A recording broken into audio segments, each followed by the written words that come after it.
Le programme que vous allez voir est librement utilisable en classe. Toutes les infos sur éducation.france5.fr.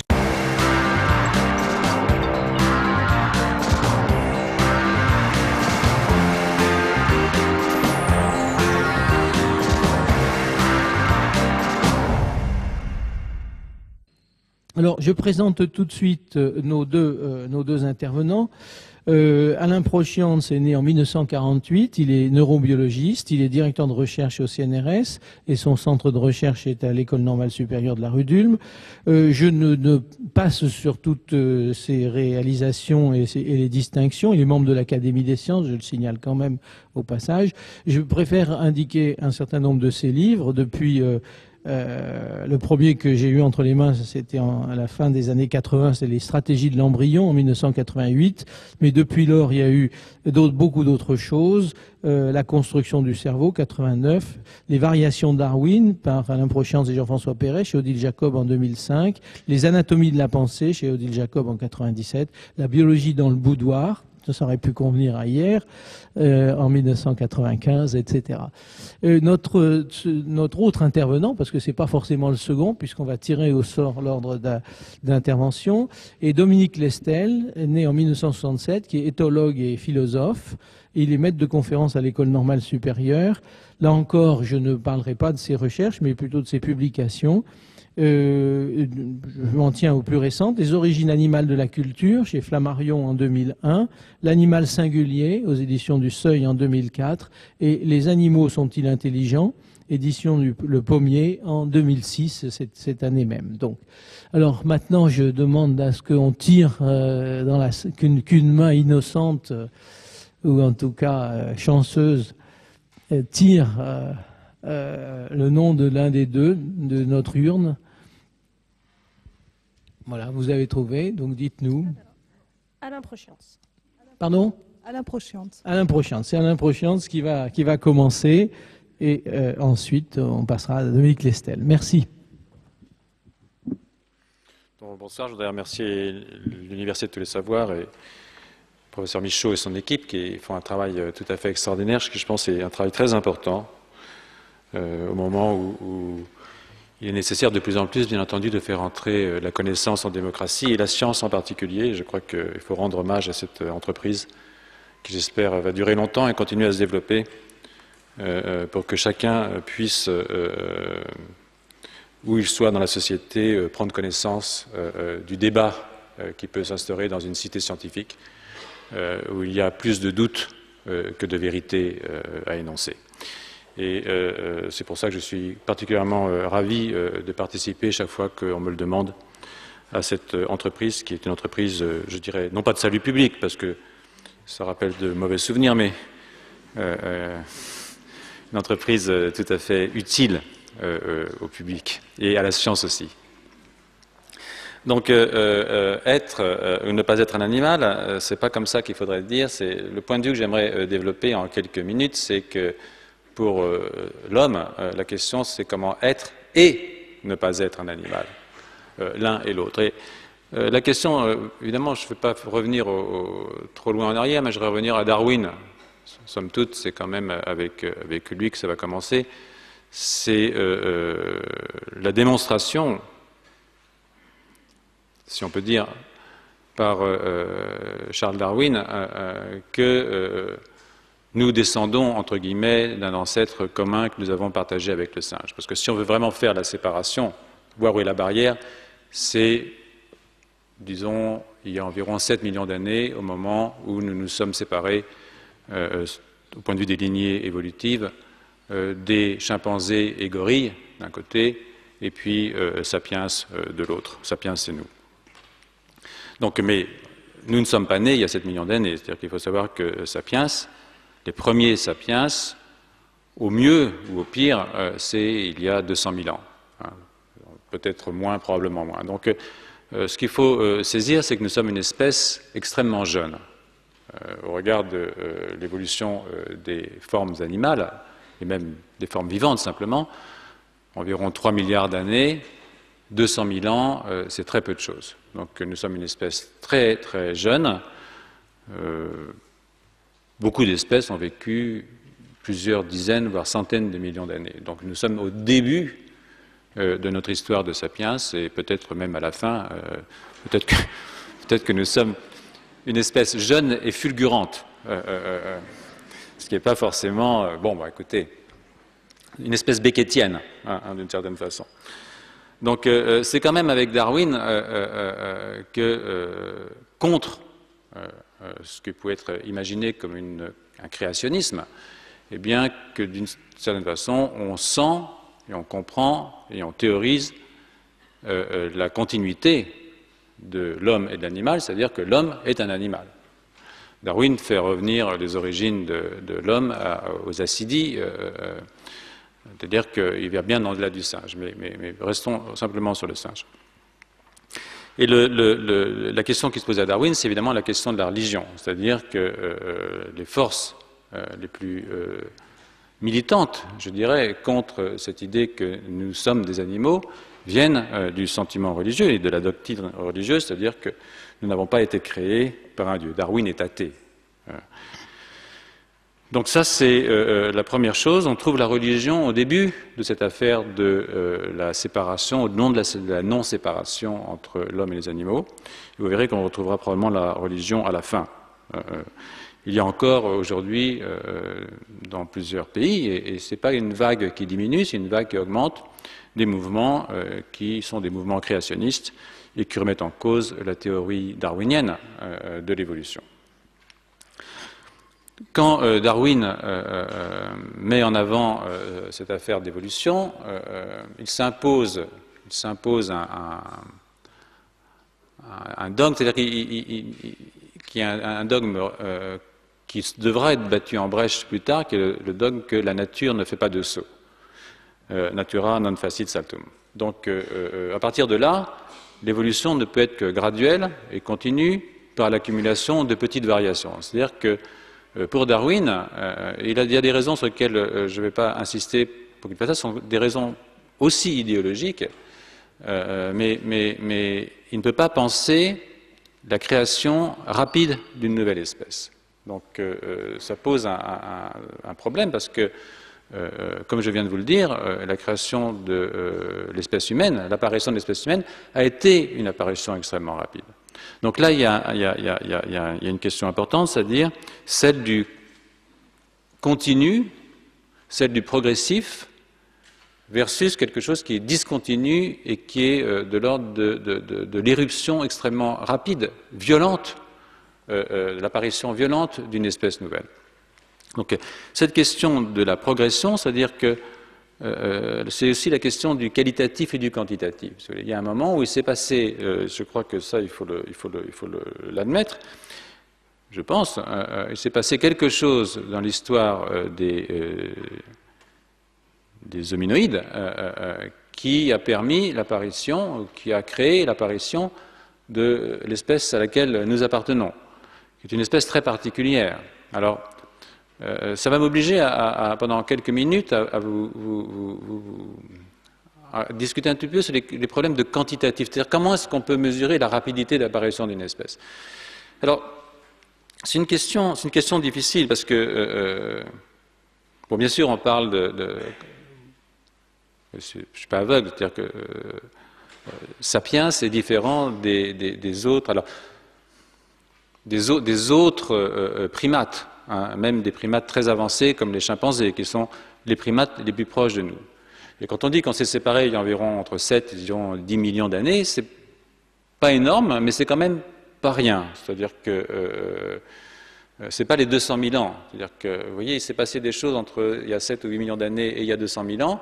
Ça va assez vite. Donc il y a eu des changements qui se sont accumulés. Et puis tout d'un coup, il y a un accident qui est arrivé. En fait, je pense que Sapiens, c'est un accident. Mais oui, et vous verrez qu'on a du mal à imaginer que ce soit un accident. Il y a des gens qui refusent cette idée qu'on soit un accident, parce que si c'est un accident, ça aurait aussi bien pu ne pas arriver. Ça n'aurait jamais dû arriver, en fait, mais c'est arrivé. Et nous avons ces 900 cm3 de trop qui font notre malheur, qui font aussi quand même la grandeur de l'espèce humaine. Donc, ce côté quand on voit, on parle de culture chimpanzé, par exemple, je pense que Dominique, avec qui je ne me sens pas en opposition réellement, donc ça ne va pas être une dispute, à moins que ça ne dégénère, mais je ne pense pas, parce qu'on se connaît bien, on est de la même maison, donc...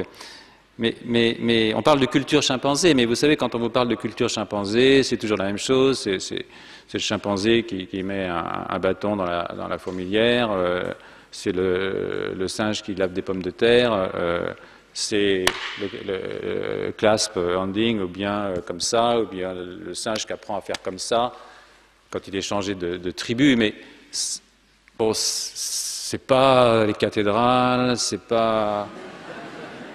pas l'université de tous les savoirs. Il y a une différence quand même. Le terme culture, là, est un tout petit peu quand même galvaudé, quoi. Pas galvaudé, mais les mots ont un sens et n'ont pas forcément le même sens quand on parle de culture chimpanzé. Quand le chimpanzé fait un petit toit pour s'abriter du soleil, bon, c'est pas Villemotte. Donc là, je pense que le bon sens même nous montre qu'il y a quand même une distinction importante entre une espèce qui envoie des fusées dans la Lune et un chimpanzé qui a appris générationnellement à laver les pommes de terre. Donc je m'en tiens quand même à quelque chose. Je pense que c'est un fait qui est assez difficilement réfutable, sauf être totalement aveuglé sur le plan idéologique de refuser cette différence. C'est nous qui écrivons sur les singes, ce ne sont pas les singes qui écrivent sur nous, je crois que c'est quelque chose qui est relativement clair. Alors, en face de ça, les biologistes sont arrivés, ils ont commencé à essayer de dire, bon, c'est dans les gènes, donc on va mesurer les différences entre les gènes. Et alors là, les tenants de la continuité ont été très contents, parce qu'on a pris les séquences codantes de quelques gènes qu'on connaissait. On ne connaissait pas tous les gènes à l'époque, on n'avait pas tout le génome humain ou tout le génome du chimpanzé, qui, comme vous savez, a été cloné et séquencé en 2005. Et donc, quand on partait des séquences codantes, c'est-à-dire de ces séquences qui codent pour les protéines qui construisent un individu vivant, un être vivant, et qu'on a regardé, on s'est dit, oh là là, on a 98,57, j'invente, c'est-à-dire moins de 2% de différence avec les chimpanzés. Donc, est-ce que les chimpanzés sont à 98% sapiens? Et qu'est-ce que c'est que ces 2%? Si on regarde ça avec les souris, c'est 80%. Donc, est-ce que les souris sont à 80% sapiens? Et puis, vous pouvez descendre jusqu'aux mouches, 20% sapiens. Il faut 5 mouches pour faire un homme. Vous voyez que ce genre de calcul est intéressant, mais après tout, à ce moment-là, pourquoi pas les faire voter? Vous mettez... Et le vote d'un singe vaudra 98% de celui d'un humain. Ça va faire du monde dans les isoloirs avec les souris et tout ça. Donc, bon, vous direz, il y en a qui veulent faire voter les chaises. Donc, chaises, pas les chèvres. Les chèvres aussi, pourquoi pas. Donc il faut rester un tout petit peu calme devant ces données quantitatives qui sont réelles, mais peut-être les regarder avec un petit peu plus de sérénité, c'est-à-dire maintenant nous avons, les scientifiques, c'est un très beau programme, il y a des gens qui se sont élevés contre l'idée qu'on allait séquencer les génomes, mais le séquençage des génomes c'est aussi beau que d'aller dans la Lune. Avoir séquencé ces génomes, ça nous donne une vision de l'évolution et des mécanismes qui ont pu arriver qui sont à l'origine de l'évolution des espèces, qui sont vraiment... c'est merveilleux. Il y a une très grande force poétique dans cette affaire. Et là, donc, on a regardé d'un peu plus près les génomes des chimpanzés et les génomes des sapiens. On s'est rendu compte que c'est vrai, quand on prend les régions codantes, il y a des conservations tout à fait énormes. Mais même dans les régions codantes, il y a des différences. Il y a des différences importantes qui atteignent les séquences codantes, c'est-à-dire qu'il y a des protéines qui sont différentes d'un acide aminé, peut-être sur 1000, entre l'homme et le singe, par exemple. Il y a un gène que vous connaissez bien parce qu'il a été très très célèbre, qui s'appelle le FOXP2, qui est impliqué probablement dans les mécanismes d'apparition du langage, où on a 1 ou 2 acides aminés de différence avec le gène de singe. Donc ces différences dans les parties codantes, même si elles sont mineures, peuvent être extraordinairement importantes. Ça, c'est la première chose. Donc déjà, le fait d'avoir une petite différence de 1%, ce n'est pas quelque chose qui doit, sur le plan quantitatif, nous dire « Oh, bon, finalement, c'est pareil, un homme, un singe ». Et puis, quand on a séquencé ces génomes, on s'est rendu compte qu'il y avait aussi essentiellement des régions non codantes. C'est-à-dire que, vous vous rappelez, il y a un moment où le sens commun disait « Ah, bah, toutes les régions qui ne sont pas codantes, elles ne servent à rien ». On appelait ça le DNA poubelle. 90% de DNA poubelle. Quand vous imaginez qu'il faut mettre 2 mètres d'ADN dans un noyau d'environ 10 microns de diamètre, on n'a pas le luxe de se payer 90% de DNA poubelle, c'est pas vrai. Donc il y a une contrainte évolutive qui fait que ces régions non codantes ont aussi une région très importante, mais comme on ne les connaissait pas, on pensait que ça ne servait à rien, ou on disait que ça ne servait à rien, ça faisait bien. C'est comme les gens qui pensent qu'ils n'utilisent que 10% de leur cerveau. Il y en a qui le croient encore, mais peut-être qu'à un moment donné, on utilise 10% de son cerveau, mais si on n'utilisait que 10% de son cerveau, je pense qu'on aura un cerveau 10 fois plus petit, parce que il n'y a pas de raison le coût énergétique d'entretenir un cerveau, c'est immense. On ne va pas s'amuser à entretenir 90% de matière cérébrale qui ne sert à rien.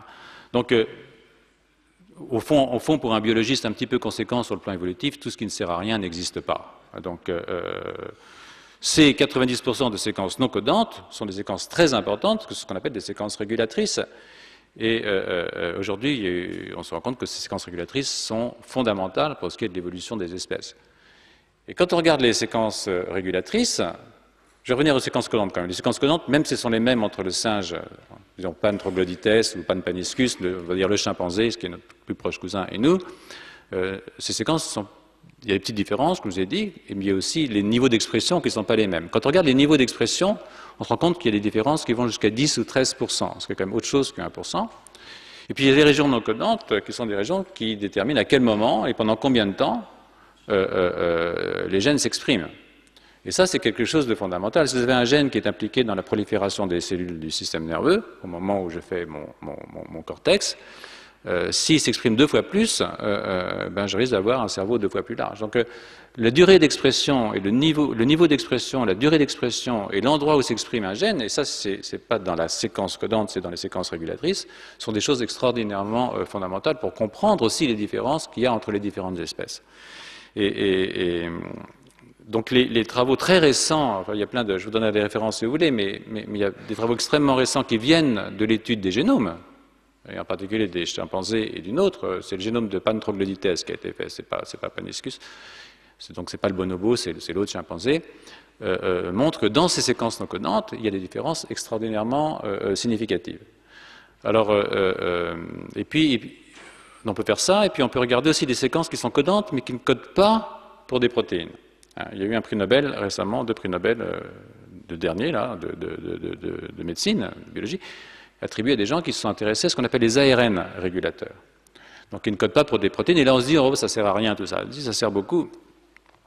Et ces ARN sont aussi des régions qui codent, mais ce n'est pas traduit en protéines, ça reste juste un petit ARN, en général pas très gros, effectivement, et qui ont des propriétés régulatrices très fortes.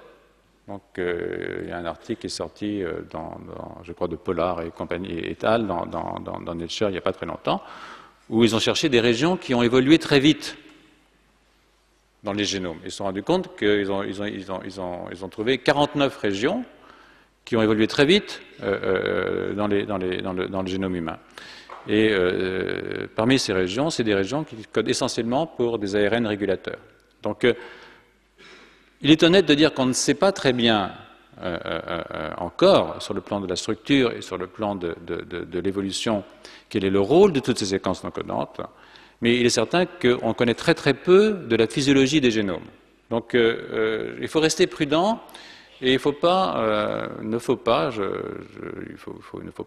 tirer des conclusions hâtives sur des éléments purement qualitatifs. Et ça, je crois que c'est une leçon importante à retenir. Je crois que ces différences qualitatives sont très fortes, et elles sont apparues très vite. Elles sont apparues très vite, il faut le reconnaître, parce que 200 000 ans, comme je disais au départ, c'est quelque chose de soudain. Vous savez, 200 000 ans dans l'histoire de la vie, c'est 7 secondes dans l'histoire d'une journée, compter jusqu'à 7, voilà.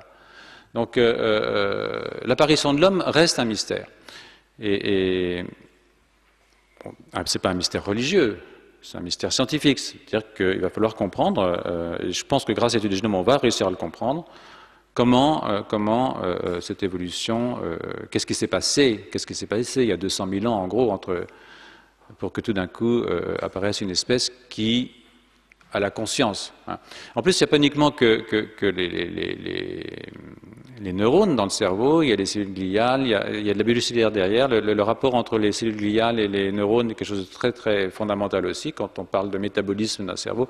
Donc, le scientifique qui est là, il vous dit attendez un tout petit peu. Hein, nous aussi, on va attendre un petit peu, mais on n'a pas aujourd'hui les connaissances qui nous permettent de voir des positions brutales, sinon, je veux dire qu'effectivement, nous sommes des animaux, mais pas des animaux comme les autres.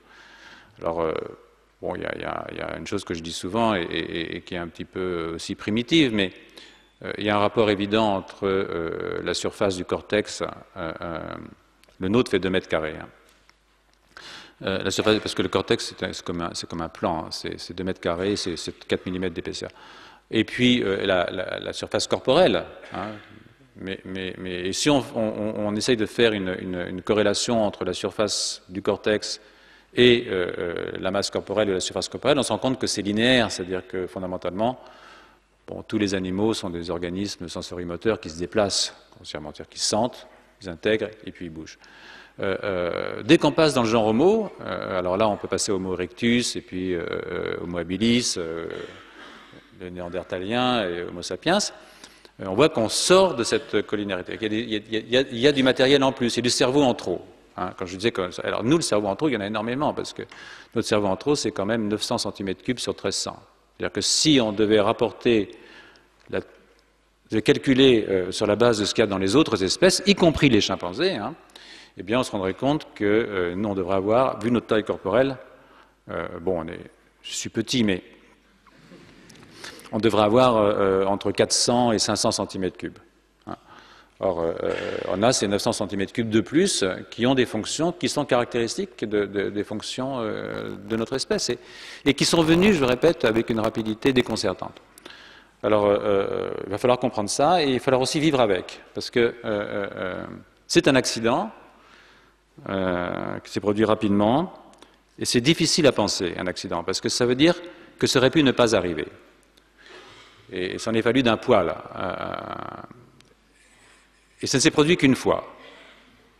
Et puis, évidemment, la conscience est venue avec ça, et l'angoisse. Et ces 900 cm3 de trop, ils font les poètes, ils font les suicidés, voilà, quoi, c'est nous. Ils font l'angoisse de mourir aussi, ils font Beckett, justement.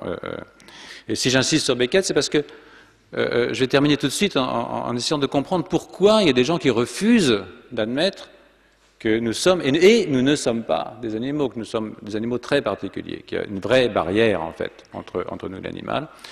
Je pense que, de nouveau, c'est un sentiment religieux. C'est-à-dire que ce sont des gens qui vont vous dire, oui, mais alors, nous sommes des animaux, donc, en fait, nous sommes darwiniens, donc, nous sommes du côté de la non-religion. Et clairement, je pense que c'est pas vrai. Je pense que c'est des gens qui sont du côté de la religion de la nature, d'une certaine façon. C'est-à-dire que ça les rassure, ça rassure un certain nombre de philosophes, et peut-être même de scientifiques, de replacer l'homme dans le grand fleuve du vivant. Hein. Ça donne un sens. Donc, je les vois un peu comme des théillardiens un petit peu attardés. C'est-à-dire qu'ils n'arrivent pas à admettre qu'il n'y a pas un point oméga, que l'homme n'est pas là quelque part au bout d'un processus progressif qui le replace dans une grande histoire du vivant.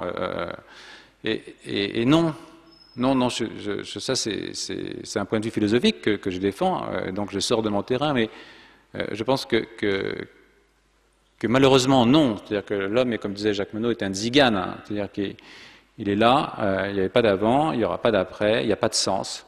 Il faut vivre avec ça et puis disparaître. Et puis, alors évidemment, c'est assez difficile, mais on n'a pas quand même éliminé Dieu pour le réintroduire subrepticement sous la forme de la nature. Et même si nous sommes des animaux, eh bien, nous sommes des animaux d'un genre très très particulier, c'est-à-dire que nous ne sommes pas des animaux en même temps que nous sommes des animaux, à cause de cette rupture très violente qui fait que nous sommes, pour ainsi dire, sortis de la nature. Il faut vivre avec ça, et mourir avec ça aussi, c'est le plus dur. Il paraît qu'après, c'est beaucoup plus facile. Voilà.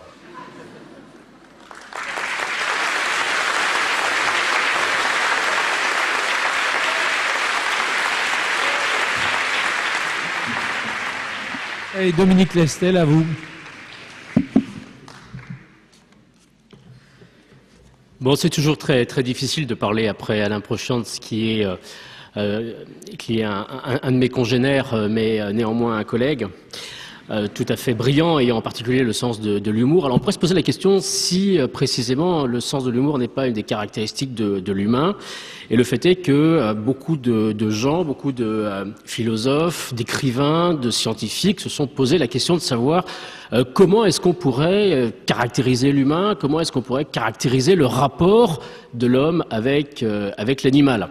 Alors déjà, d'emblée, je pense qu'il est important de prendre mesure d'une difficulté méthodologique qui est, comme vous le voyez, que je vais vous parler pour essayer d'expliquer ce que peut être les différences ou les convergences entre l'homme et l'animal.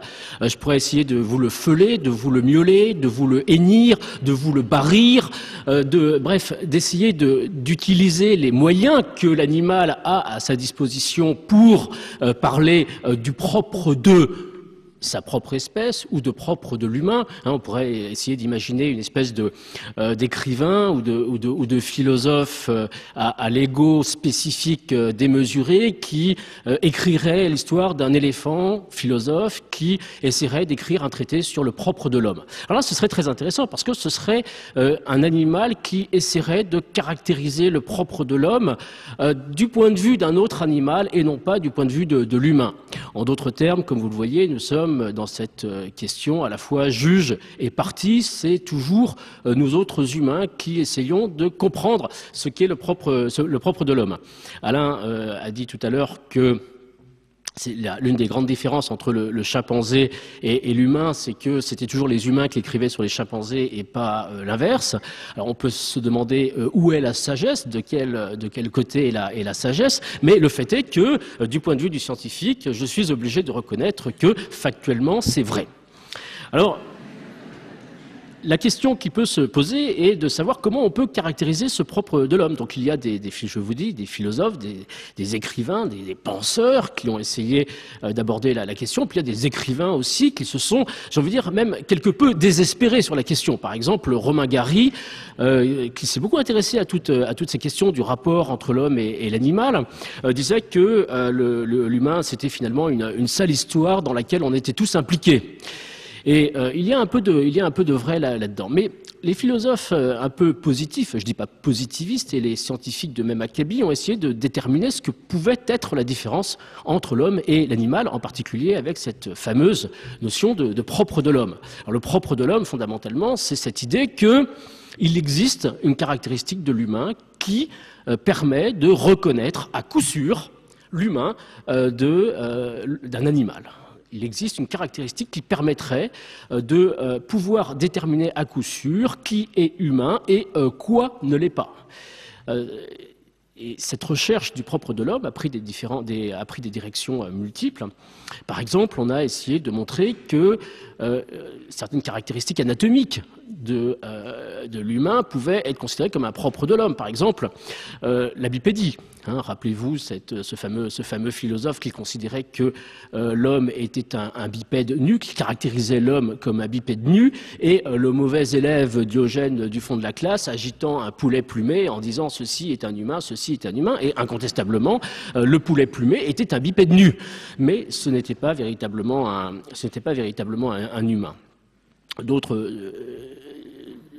critères peuvent être pris, parce que ce critère est vraiment de bipédie un peu tangent. Par exemple, on pourrait essayer, au-delà de la philosophie antique, d'essayer de donner une consistance beaucoup plus quantitative à cette caractéristique de la bipédie, considérer que par exemple est bipède un animal qui passe plus de X% de son temps sur deux pieds. Et vous savez que là, il y a beaucoup de grands singes qui sont partiellement bipèdes, beaucoup de grands singes qui sont en partie bipèdes. Il n'y a pas d'un côté les humains complètement bipèdes et de l'autre les non-humains qui ne le seraient pas. Et même avec une telle approche, on pourrait rencontrer des difficultés. Par exemple, quid du philosophe constamment assis à sa table qui passe moins de temps sur ses deux jambes que le gorille du zoo de New York. Il pourrait là y avoir des grandes discussions. D'autres critères plus intellectuels ont tenté d'être mis en avant. On a pu comme ça évoquer le travail, on a pu comme ça évoquer l'outil. Alors l'outil c'est très très important. L'outil c'était ce qui devait faire la différence entre l'homme et l'animal. On a pu évoquer comme ça un certain nombre de critères. Alors pour rester sur l'outil, critère de différence de l'homme et de l'animal a été mis à mal par les recherches sur le comportement animal qui ont montré que, somme toute, il y avait un certain nombre d'animaux qui utilisaient des outils. Oui, a-t-on dit alors, mais ce qui est vraiment la différence entre l'homme et l'animal, ce n'est pas l'outil, c'est la construction de l'outil. Oui, mais on a pu observer un certain nombre d'animaux, pas seulement des grands singes, mais aussi des oiseaux, par exemple, qui étaient capables de construire des outils, pas seulement de les utiliser. Alors, on est dans une situation qui est un peu compliquée, qui est celle de savoir quel peut être le propre de l'homme, sachant que chacun des critères que l'on peut mettre en avant va empiriquement ou conceptuellement recevoir un certain nombre d'objections, et va montrer un certain nombre de difficultés. Prenons le cas du langage, par exemple, qu'on a beaucoup mis en avant. L'idée que l'une des différences majeures entre l'homme et l'animal, c'était le langage. Non pas que l'humain était un animal bavard, mais que grâce au langage, l'humain était capable d'avoir accès aux hautes sphères. Alors là, il y a déjà deux problèmes qui se posent d'un point de vue assez empirique. Le premier, c'est d'essayer de caractériser le langage. Après tout, comment est-ce qu'on va pouvoir caractériser le langage par rapport à la communication animale? Et vous avez des tas de travaux qui se sont lancés dans cette direction. Et là, notez bien que ces travaux abordent souvent l'opposition entre langage et communication animale, et non pas cette autre opposition qui serait pourtant plus logique de la communication animale et de la communication humaine. Deuxièmement, on s'est rendu compte que certains animaux pouvaient avoir accès au langage, ou pouvaient avoir accès tout au moins à certaines formes de langage. Il y a eu à partir des années 60 un certain nombre de psychologues américains qui ont commencé à vouloir étudier dans quelle mesure des chimpanzés communs, mais aussi d'autres espèces de grands singes. Il y a eu des expériences avec un gorille, avec des bonobos, avec un orang-outan. Comment donc ces grands singes pouvaient avoir accès à un langage symbolique? Et le fait est que les résultats qui ont été obtenus par ces travaux sont des résultats qui sont restés extrêmement troublants. C'est-à-dire que visiblement, ces grands singes, Washoe par exemple, qui a reçu un enseignement du langage des signes, des sourds-muets, Washoe était capable d'avoir des interactions tout à fait complexes, tout à fait réelles avec les humains par l'intermédiaire de ce langage des signes. Alors en fait, la question qui se pose de plus en plus au cours de ces études va être celle de savoir quelles sont plutôt les caractéristiques du langage qu'on ne va pas retrouver chez les animaux, ou qu'on ne va pas retrouver dans ce que les animaux peuvent faire. Alors dans les années 70, 80, il y a eu de grandes controverses, par exemple, disant que oui, il y avait une grande différence entre les capacités d'expression de l'animal, d'une part, et le langage d'autre part, c'est que l'animal n'avait pas de syntaxe. Mais alors là, après, la question qui se pose est celle de savoir, mais que signifie avoir une syntaxe? À partir du moment où des animaux sont capables de pouvoir utiliser des symboles en leur attribuant une signification différente suivant l'ordre dans lequel ces mêmes symboles sont disposés, est-ce qu'on n'a pas là les prémices du langage? Alors on a cherché d'autres caractéristiques du langage, comme par exemple la narration, en disant que ce que ne savaient pas faire ces animaux, c'était précisément de raconter des histoires. Ils n'avaient aucune capacité de pouvoir avoir des fictions. Autrement dit, on n'aurait aucune chance de jamais avoir un prix Nobel chimpanzé ou une baleine qui pouvait avoir le prix Goncourt. Pour la narration, ça a été, on était à peu près d'accord, mais pour d'autres sphères plus ou moins supposément réservées à l'humain, le débat a été plus intense. Prenons le cas de l'art et de la peinture. On a beaucoup dit que l'art, la capacité de produire artistiquement des choses, des objets, ou d'avoir des attitudes artistiques était typiquement humaine. Alors voici que dans les années 50-60, un éthologue, il est vrai, qui avait eu une formation formation de peintre, Desmond Morris, a fait une exposition à Londres de peinture de chimpanzés. Il avait donné à l'un de ces chimpanzés en particulier, particulièrement doué, un certain Congo. Il lui avait donné un pinceau, il lui avait donné une toile, de la peinture. Lequel chimpanzé s'était lancé dans une pratique tout à fait frénétique et tout à fait remarquable de peinture et de toile qui avait été exposée dans une galerie new-yorkaise. Desmond Morris en avait profité pour inviter des critiques d'art éminents qui avaient trouvé des caractéristiques extraordinairement performantes, un sens formidable dans ces peintures et dans cette production artistique et qui avaient été extrêmement choqués d'apprendre en fin de compte qu'il s'agissait d'un vulgaire chimpanzé. Alors, on peut dire ces critiques n'ont pas un savoir très sûr et un simple chimpanzé a pu les tromper. On peut se dire aussi que ces chimpanzés, en particulier le fameux Congo, étaient particulièrement performants et qu'il a pu avoir quelque chose qui justement pouvait être reconnu comme, disons, de l'ordre de l'artistique auprès de ces critiques. Et se pose la question donc réellement de savoir quelle est la valeur de ces travaux et ce qu'on peut en dire. Or, ce qui est très intéressant, aussi bien dans l'exemple du langage que j'ai évoqué tout à l'heure que dans l'exemple de ces peintures de chimpanzés, ce qui est très intéressant, c'est qu'il n'y a pas de réponse absolument dépourvue d'ambiguïté quant à la dimension artistique ou non artistique de ces peintures ou de la dimension langagière ou linguistique ou non langagière ou non linguistique de ces expressions symboliques. Ce qui est très intéressant, c'est qu'il est extrêmement difficile de dire de façon tranchée ces animaux ne parlent pas, comme de dire ces animaux parlent, ou de dire il n'y a aucun sens artistique chez ces animaux, ou de dire qu'il y a un sens artistique chez ces animaux. Et là, on voit que l'on rentre dans un espace qui est très intéressant, qui est un espace beaucoup plus conceptuel, plus philosophique, plus théorique, que l'on se trouve dans la nécessité de devoir approfondir réellement les questions qui sont sous-jacentes à ces phénomènes de façon à mieux les comprendre. Autrement dit, on sort d'une vision du monde dans lequel on aurait la possibilité de pouvoir dire de façon claire et non ambiguë les humains sont ceci, les animaux ne le sont pas.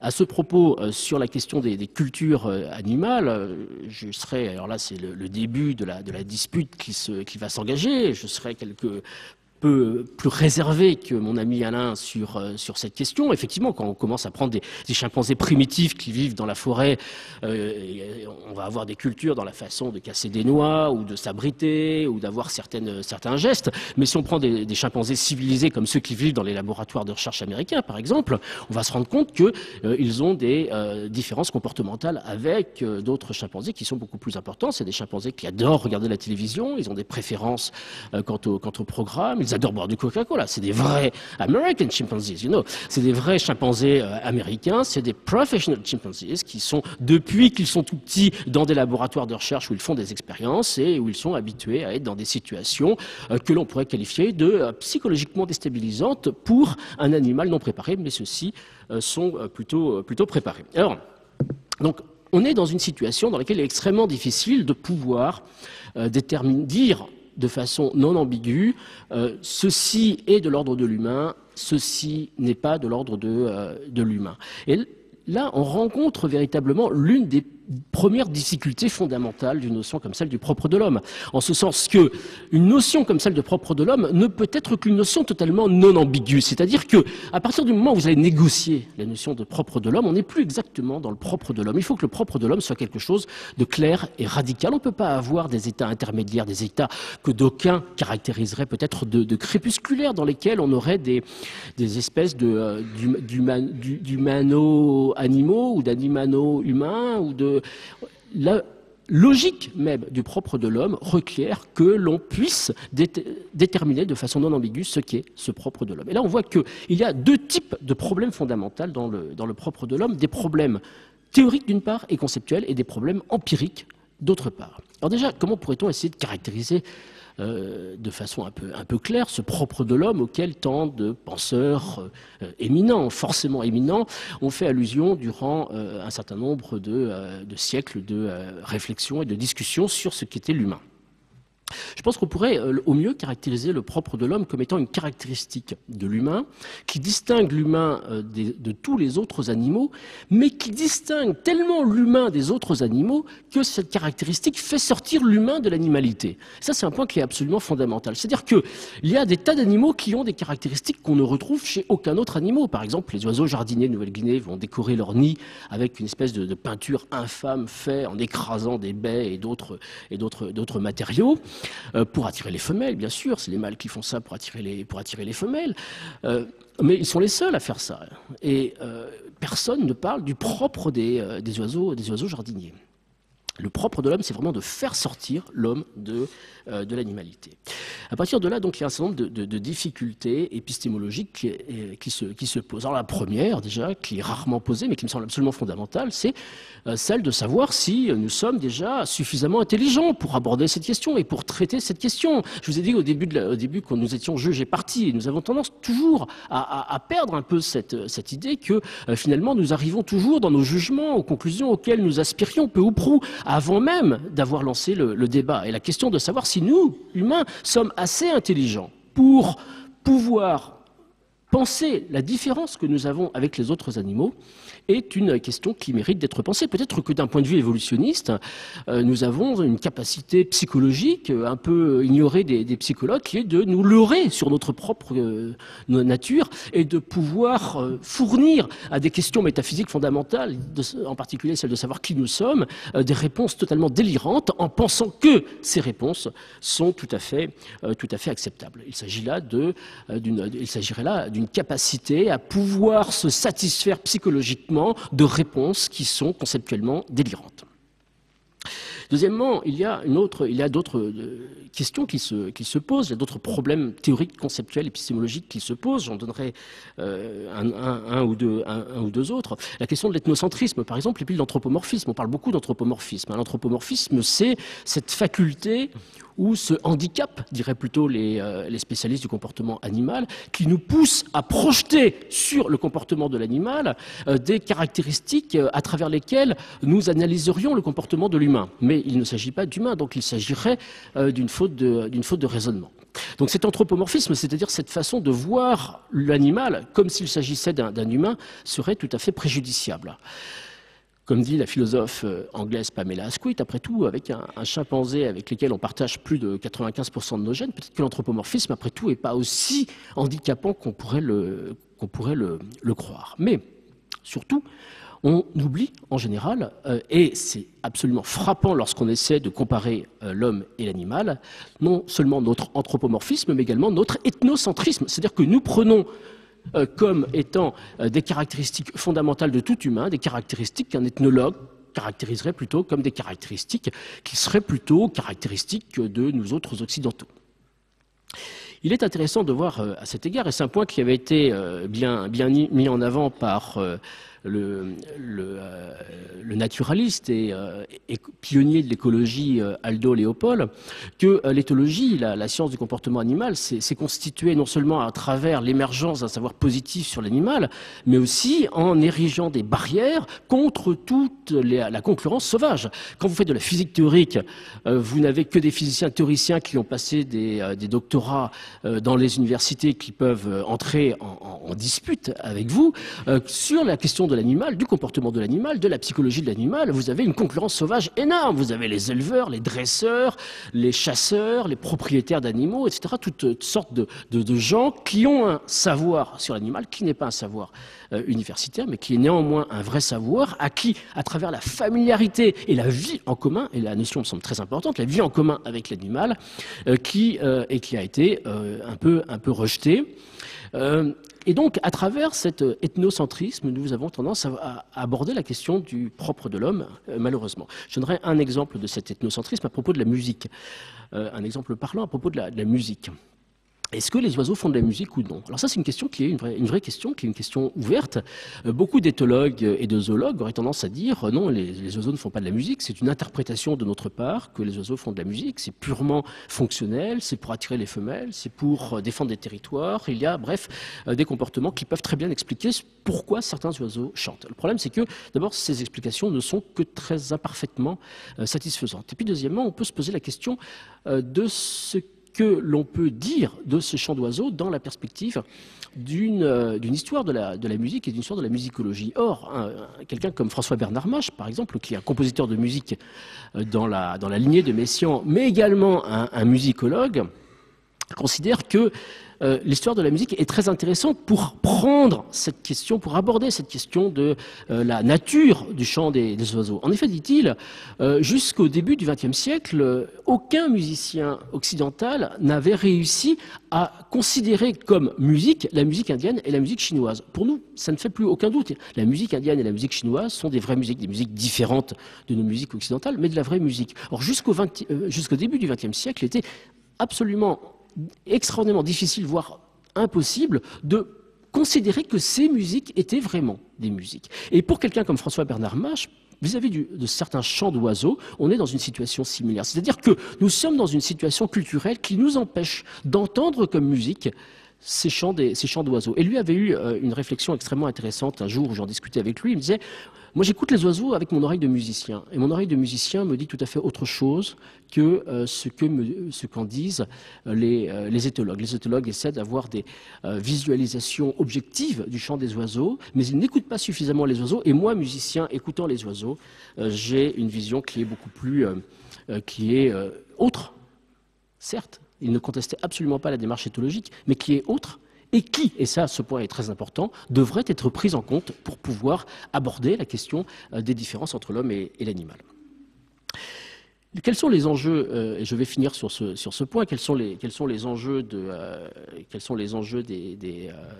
propre de l'homme et des différences entre l'homme et l'animal? Alors je voudrais revenir un peu sur ce que disait Alain, sa thèse très intéressante, me semble-t-il, selon laquelle il faut apprendre à être et ne pas être un animal. Et je pense qu'il y a une autre possibilité aussi d'aborder la situation qui est d'apprendre à être humain avec les animaux. Et je pense que ça, c'est un vrai enjeu à venir, et comme ça a été un vrai enjeu du passé. Nous sommes tous résultats de trois histoires. Une histoire phylogénétique, évolutionnaire d'une part, une histoire culturelle ensuite, et puis une histoire personnelle enfin. Et toute créature humaine et animale se trouve au croisement de ces trois histoires.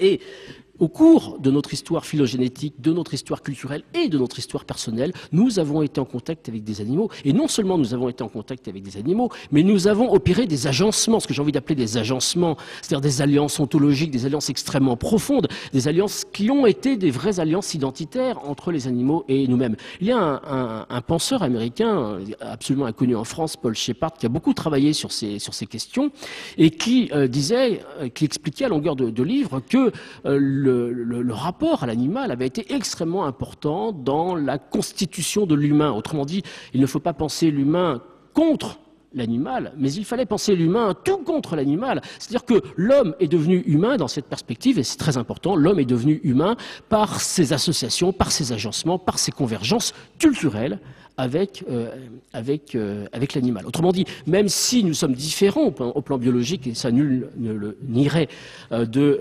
l'animal, au plan historique, culturel et psychologique, nous avons des proximités formidables et nous devons apprendre à penser ces proximités. Alors là où nous avons des difficultés, c'est que toute une partie du vocabulaire avec lequel on va essayer d'appréhender ces questions de différence entre l'homme et l'animal, ou de convergence, d'association, de proximité, tout ce vocabulaire est un vocabulaire que nous avons hérité d'une tradition théologique et philosophique dont l'objectif précisément était d'établir les différences et de penser les différences entre l'homme et l'animal. Et je pense qu'il y a un vrai chantier fondamental philosophique qui consiste à essayer de se donner les outils conceptuels et intellectuels pour penser les proximités de l'homme et de l'animal, comme nous avons pensé les divergences et les différences entre l'homme et l'animal. Et je pense que ce point est très important pour un certain nombre de raisons. Cet enjeu et ce programme est très important pour un certain nombre de raisons, des raisons métaphysiques en particulier. Nous sommes fondamentalement une espèce seule. Nous sommes une espèce qui souffrons d'une solitude fondamentale, et je crois que nous avons besoin de ces relations, de ces agencements, de ces associations, de ces proximités, de la constitution de ce que j'ai appelé dans un livre il y a quelques années des communautés hybrides homme-animal, de partage de sens, d'intérêt et d'affect. Et les trois dimensions sont absolument fondamentales pour nous sentir pleinement humains. De même, ce propre de l'homme a toujours été pensé comme quelque chose d'anhistorique. On pourrait essayer de le penser plus dans une perspective historique, à propos du souci de l'animal, par exemple. Nous avons un souci de l'animal. Nous sommes une espèce qui nous soucions de certaines espèces en tant que telles, comme le dauphin ou la baleine.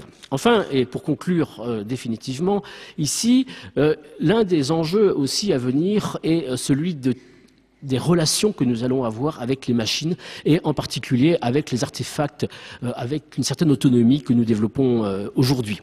C'est un point qui avait été soulevé par Jean Rostand dès les années 50, qui avait une intuition très claire de ces questions et qui disait qu'on ne pouvait plus désormais penser le rapport de l'homme et l'animal sans penser le rapport de l'homme et de la machine, et de l'animal et de la machine. On a beaucoup parlé chez les cartésiens et les post-cartésiens des animaux-machines. On a de plus en plus de machines animalisées, comme le petit Aibo qui a été développé chez Sony, c'est-à-dire de machines qui se comportent comme des animaux. Et nous allons entrer dans des convergences, des proximités avec ce type de machines, avec une certaine autonomie, de la même façon que nous sommes entrés en convergence avec les animaux pour devenir humains. Autrement dit, nous allons devenir autrement humains. Et autrement humain, c'est aussi inventer des nouvelles formes de relations entre les animaux, les machines et les humains. Bon, je vais m'arrêter ici.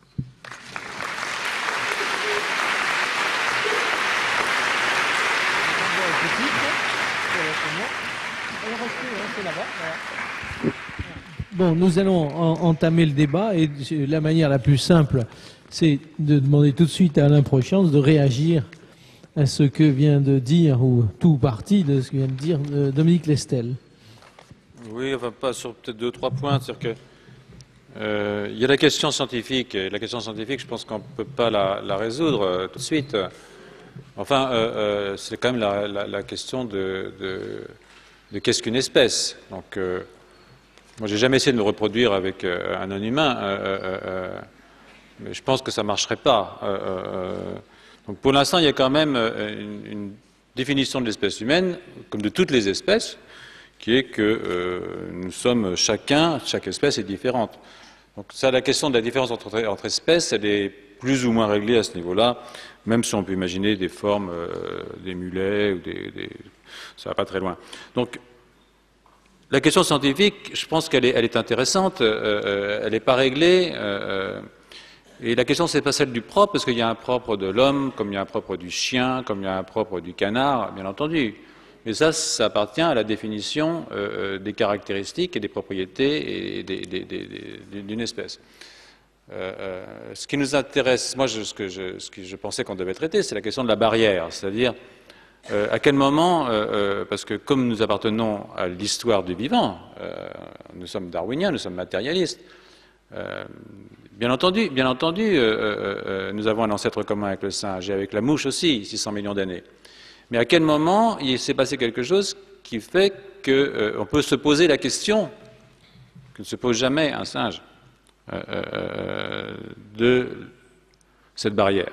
C'est nous qui la posons, et ça c'est important parce que il y a justement un rapport de proximité avec l'animal sur le plan évolutif, et en même temps il y a un rapport de discontinuité radicale.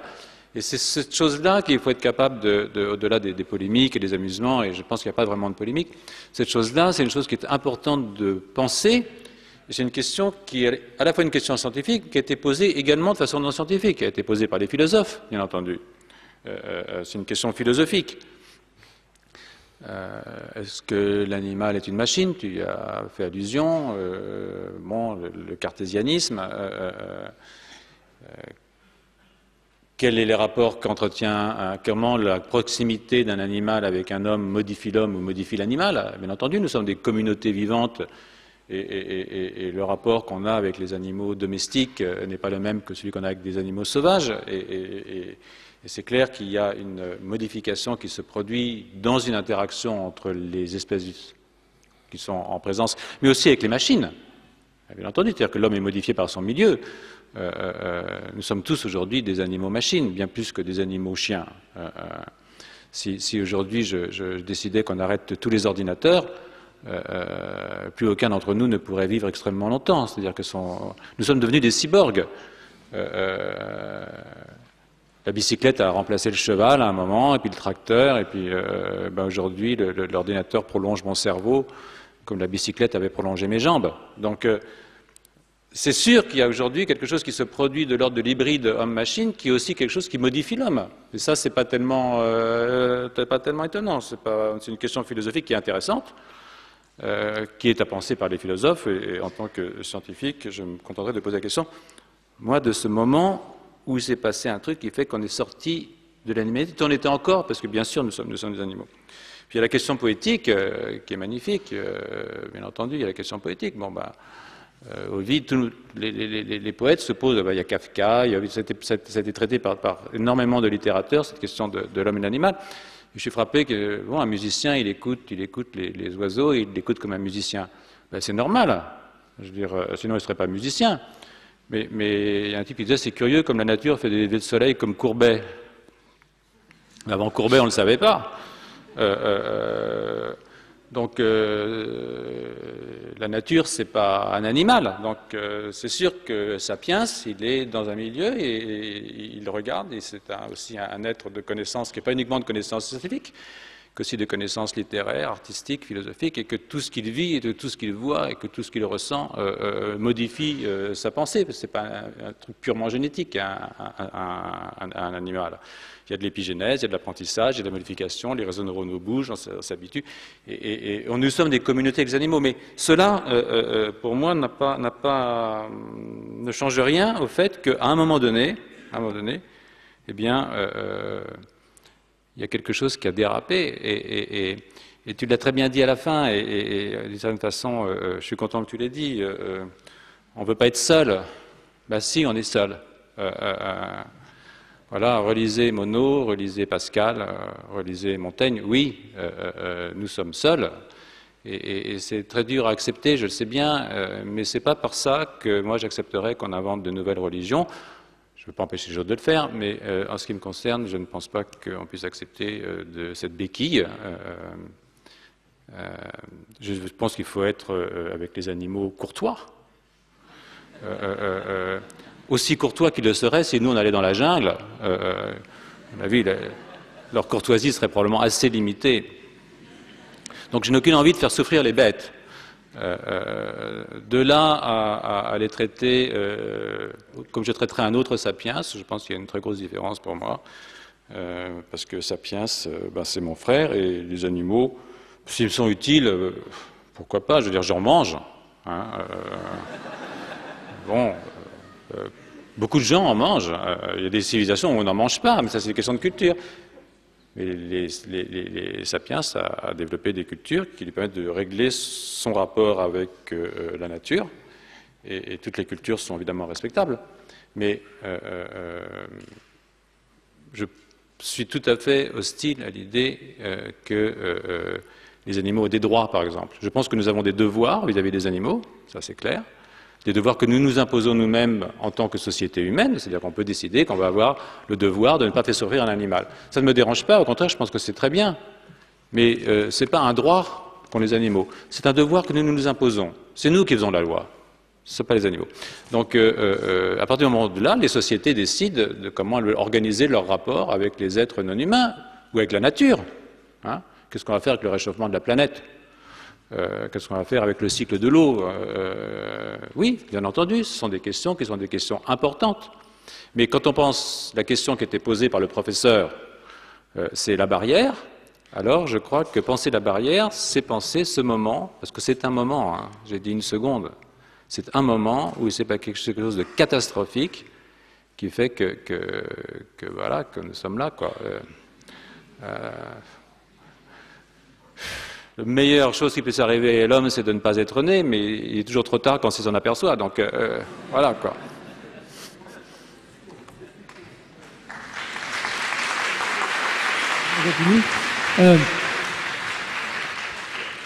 Il me semble, en vous écoutant tous les deux, qu'on localise très bien les deux différences. Il y en a une qui porte sur la question scientifique, c'est celle que n'a pas traitée Dominique Lestel, puisque telle n'est pas essentiellement sa spécialité. Et puis, il y a la question de la conscience ou la question du propre de l'homme. Bon, et Alain Prochians a bien explicité ce qu'il entendait par conscience, et au-delà de conscience, non seulement la capacité de connaissance et de représentation, mais la capacité d'angoisse, de questions sur le sens, de solitude, etc. On voit très bien qu'on a une différence là de deux métaphysiques. La question que je voudrais poser à Dominique Lestel, c'est par rapport à cette, non pas seulement le propre de l'homme, mais question de la conscience, de l'angoisse, de la solitude, auquel j'ajouterais bien volontiers l'excès, la cruauté, la violence. Comment est-ce que vous voyez le rapport entre l'homme et l'animal? Parce que moi, j'ai senti dans ce que disait Prochians un côté très bataille, hein, Georges Bataille, l'homme qui vit dans la nature comme dans l'eau, le poisson dans l'eau, et puis l'homme qui sort de la nature, il s'en arrache par l'excès et notamment par la cruauté. Hein, et la dimension de cruauté, elle est bien présente dans cette affaire-là. Alors, comment vous, au lieu de nous parler seulement du propre de l'homme, du propre de l'animal ou du propre de l'homme, peindre, faire de la musique, etc., des questions très précises d'excès, de cruauté, de conscience, d'angoisse, de représentation. J'ai envie de vous répondre que tout critère, ou presque, que l'on pourrait mettre en avant de façon constitutive comme étant quelque chose, comme étant une capacité, disons, ou un comportement, ou une attitude, ou une activité que l'on va trouver chez l'humain, on pourrait la trouver chez au moins une autre espèce animale. Et qu'il est extrêmement difficile de trouver une caractéristique comportementale ou psychologique de l'humain qui n'ait aucun référent d'une manière ou d'une autre chez l'animal. Alors c'est bien dans cette idée d'une manière ou d'une autre, dans cette modulation d'une manière ou d'une autre, dans cette modalité d'une manière ou d'une autre, que gît la difficulté. Jusqu'où est-on prêt à accepter la similarité? Je vous ai parlé de ce travail de peinture de Congo, le chimpanzé de Desmond Morris, qui peignait sur des toiles. Alors je dis qu'il peignait, vous avez la description extrémiste autre qui dirait mettre uniquement de la peinture sur des toiles. Le fait est qu'il y a des caractéristiques de ces chimpanzés, comme le fait de visiblement avoir une représentation du moment où l'activité est finie, qui est tout à fait intéressante. Et considérer qu'il y a des caractéristiques de l'humain qu'on ne retrouve chez aucun autre animal requiert au minimum d'avoir une analyse conceptuelle de ce qui pourrait être similaire à ce type d'activité, et d'autre part de savoir quelles seraient les données qui pourraient être utilisées, les données empiriques qui pourraient être utilisées en faveur ou en défaveur de telle ou telle hypothèse. Prenons le cas de l'espèce, quelque chose qui semble absolument évident, mais qui justement ne l'est pas tant que ça, qui est de l'identité spécifique. Effectivement, la plupart des animaux ne se posent pas de questions. Est-ce que il y a un propre de l'hippopotame, un propre de l'éléphant ou un propre de la fourmi? Mais j'ai envie de dire, si je prends une attitude positiviste extrême, qu'en savons-nous? Quelles sont les données? Montrez-moi les données qui montrent que l'éléphant ne se pose pas de questions métaphysiques sur son existence. Deuxièmement, attention à l'effet boomerang qui est de montrer que ou de pouvoir rencontrer des humains qui n'ont pas les caractéristiques que les humains sont supposés avoir en propre et qui les distinguent de l'animal. Je partage tout à fait l'attitude sceptique d'Alain sur les droits de l'animal, et en particulier sur ce qu'on a appelé le Great Apes Project, qui a été mis en avant par le philosophe Peter Singer et la journaliste Paola Cavalieri, qui est de dire, bon, en fait, il faudrait donner des droits aux grands singes, les chimpanzés, les gorilles, etc., parce que ce sont des animaux qui ont la même intelligence qu'un enfant de 2 ans. Alors déjà, c'est une phrase que je comprends pas, ça veut dire quoi, avoir la même intelligence qu'un enfant de 2 ans? Par exemple, j'ai jamais vu de stratégie sexuelle élaborée chez les enfants de 2 ans, comme j'en ai vu chez les gorilles ou chez les bonobos, mais peut-être que je ne sais pas ce qui se passe dans les cours de récréation des maternelles. Et premièrement, et puis deuxièmement, et les humains qui n'ont pas une intelligence d'un enfant de 2 ans, qu'est-ce que j'en fais? Où est-ce que je les place? Ça, c'est un vrai problème. Alors, sur les questions d'espèces, par exemple, on a ici ou là quelques éléments d'information, et dont le statut doit naturellement être évalué. Et ça aussi, c'est très compliqué. Par exemple, Lucie, une des chimpanzés à qui on avait enseigné un langage des signes, et à qui on avait demandé de classer des photos avec des humains et des chimpanzés, classer bien les humains d'un côté et les chimpanzés de l'autre. Et quand elle est arrivée à sa propre photo, eh bien, elle a hésité un peu et elle l'a mis dans les humains. Je réinsiste sur la question de l'excès, de la cruauté. Alors la cruauté et l'excès, par exemple, sur la question de la cruauté très précisément. C'est un animal qui torture, à mon avis. Non, pas du tout. Non, pas du tout. Il existe 2 autres espèces animales qui ont des comportements que l'on pourrait qualifier de cruels, qui sont les chimpanzés communs, d'une part, et les dauphins, les dauphins nés en forme de bouteille, d'autre part. Ce sont les deux espèces chez lesquelles on a vu des actes de torture vis-à-vis d'autres congénères ou vis-à-vis d'autres espèces. Alors là encore, la question qui se pose est comment est-ce que je vais identifier la cruauté chez l'animal? À partir du moment où je ne peux pas interviewer l'animal, comment est-ce qu'un certain nombre de caractéristiques que je vais déterminer essentiellement par la parole, par l'interview, par la discussion, dans quelle mesure je peux uniquement comportementalement les établir. Alors dans le cas des chimpanzés, par exemple, pourquoi est-ce que je considère que les chimpanzés sont cruels? Pourquoi est-ce qu'on peut considérer qu'un chimpanzé est cruel? Eh bien, lors de l'observation des chimpanzés sauvages à Gombe, dans le groupe de Jeanne Goudal, donc elle observe ces chimpanzés depuis les années 60, et des comportements extrêmement perturbants ont été observés chez ces chimpanzés sauvages. En particulier, on s'est rendu compte que les mâles faisaient des raids qui les entraînaient dans les territoires des autres groupes. Et que là, ils attaquaient en groupe, en gang, c'est le terme qui est employé dans la littérature, qu'ils attaquaient en gang des chimpanzés qui appartenaient à d'autres groupes, en particulier lorsqu'il s'agissait d'une femelle isolée avec son petit. Et c'est lors d'attaques avec soit à propos de ces femelles et de ces petits, soit d'autres congénères en général isolés, on avait une violence qui a été remarquée sur ces chimpanzés qui excédait très largement la violence qui était requise pour mettre hors d'état de nuire ou pour neutraliser ces animaux, à tel point que l'hypothèse a effectivement été faite qu'il s'agissait d'excès de violence et de véritables actes de cruauté. C'est-à-dire que le chimpanzé blessait plus l'autre que ce qui était requis dans une stricte logique fonctionnelle. Pourquoi est-ce que, une fois que vous avez mis à terre un autre chimpanzé, vous lui crevez les yeux? Pourquoi vous lui cassez les doigts et les bras? Il y a là une logique gratuite, ou qui est perçue comme gratuite, qui est tout à fait troublante et qui laisse penser qu'il existe effectivement une cruauté. Alors maintenant, est-ce bien de la cruauté? Est-on bien dans le même registre que ce que l'on appelle cruauté chez l'humain? Je pense qu'il faut laisser les questions ouvertes et qu'il faut être très clair sur les données qui sont disponibles de façon à pouvoir les analyser vraiment. Alors là, il y a la question des anecdotes qui va se poser immédiatement. Ces comportements ne sont pas des comportements qui sont des comportements très, très fréquents. Et donc, il y a disqualification d'un certain nombre de ces comportements comme étant des anecdotes. Alors on est un peu dans un cercle vicieux parce que tous ces comportements qui vont permettre justement de pouvoir analyser des notions comme celle de cruauté vont être disqualifiés comme étant de pure anecdote. Heureusement, depuis les années 70, les éthologues disposent d'outils tout à fait effectifs et opérationnels sont par exemple des caméras vidéo qui permettent de pouvoir enregistrer des séquences de comportement, ce qui fait que l'éthologie devient une science un peu historique, une science avec des documents, qu'un comportement comme celui de ces actes de cruauté peut non seulement être observé par le chercheur, mais également filmé, donc ramené en laboratoire, donc vu par d'autres chercheurs, donc discuté, et ce qui fait avancer la question. Oui, il y a effectivement, il y a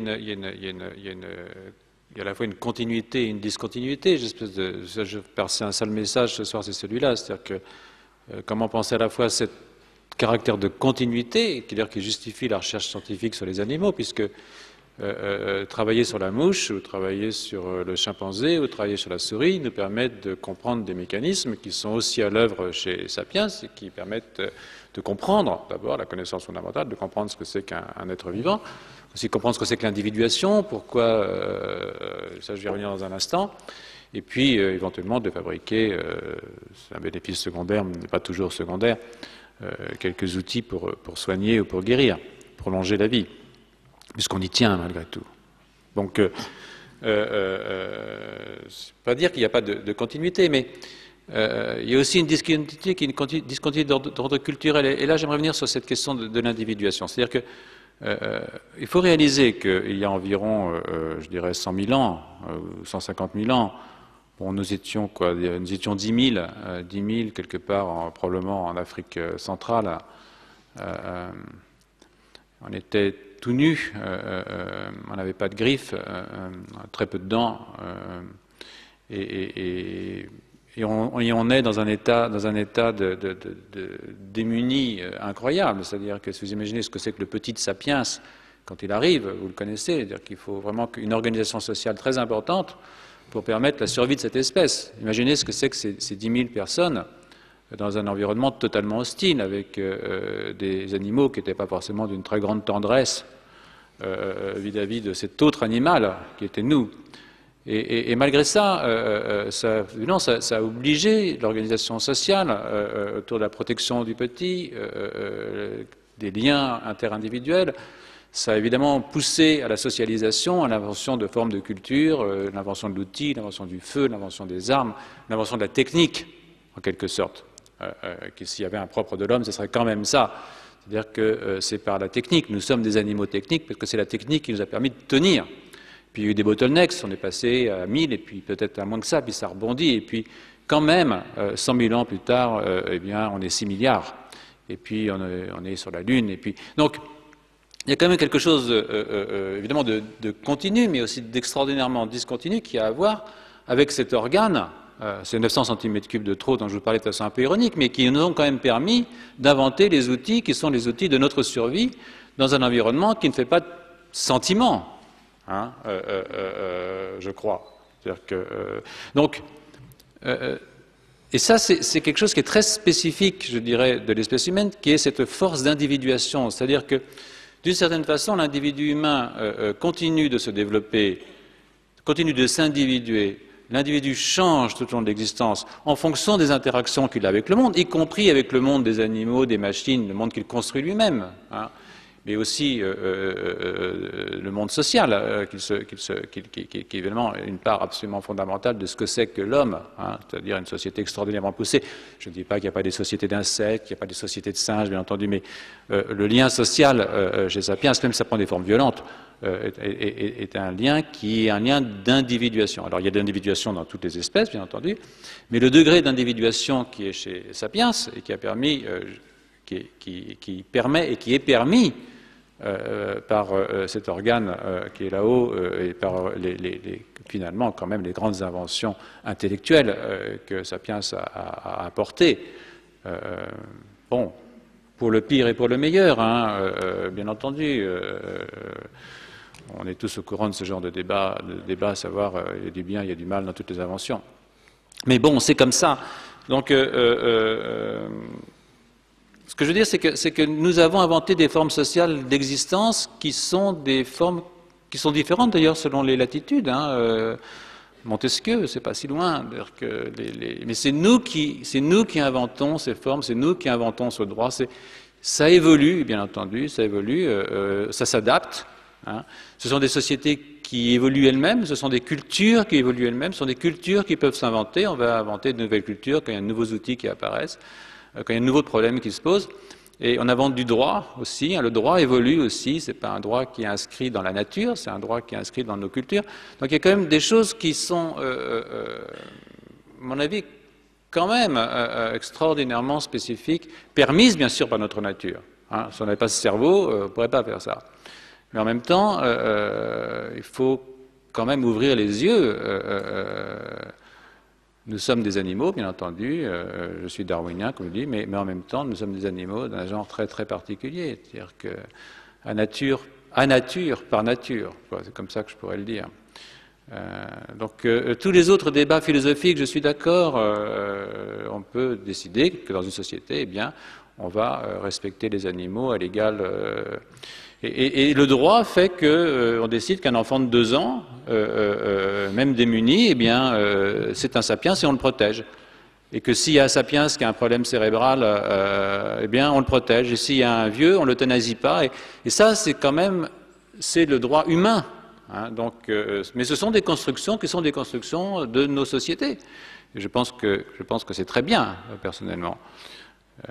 Donc, voilà, quoi. Je ne sais pas comment on peut lutter contre l'évidence. C'est-à-dire que l'on est des bêtes, oui, mais il s'est passé un truc qui fait qu'on n'est pas des bêtes comme les autres.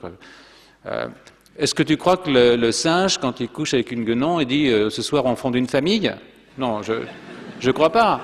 Est-ce que le singe se préoccupe? Je me suis toujours posé la question. Est-ce qu'il se préoccupe du plaisir sexuel qu'éprouve son partenaire? Hein? C'est une question importante parce que c'est l'intentionnalité. Qu'est-ce qui se passe dans la tête de l'autre dans des moments comme ça d'intense émotion? Donc, je ne sais pas moi, mais ce sont des choses qui sont intéressantes. Ce sont des questions qui relèvent quand même de la biologie aussi, un petit peu. Hein. Et voilà, je suis démuni devant tant de philosophie et de culture. Donc, le pauvre savant est...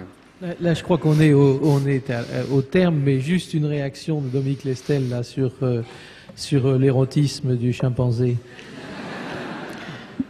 Je dirais qu'une chose dans le temps qui m'est compté, mais on pourrait faire une conférence de 12 heures sur la question, c'est que les femelles chimpanzés ont des orgasmes, par exemple. Par une phrase sage, attendez, et vous applaudirez après, s'il vous plaît. C'est boire plus que de raison et faire l'amour en toute saison. Voilà les 2 seules choses qui nous distinguent des autres animaux. C'est dans le mariage de Figaro.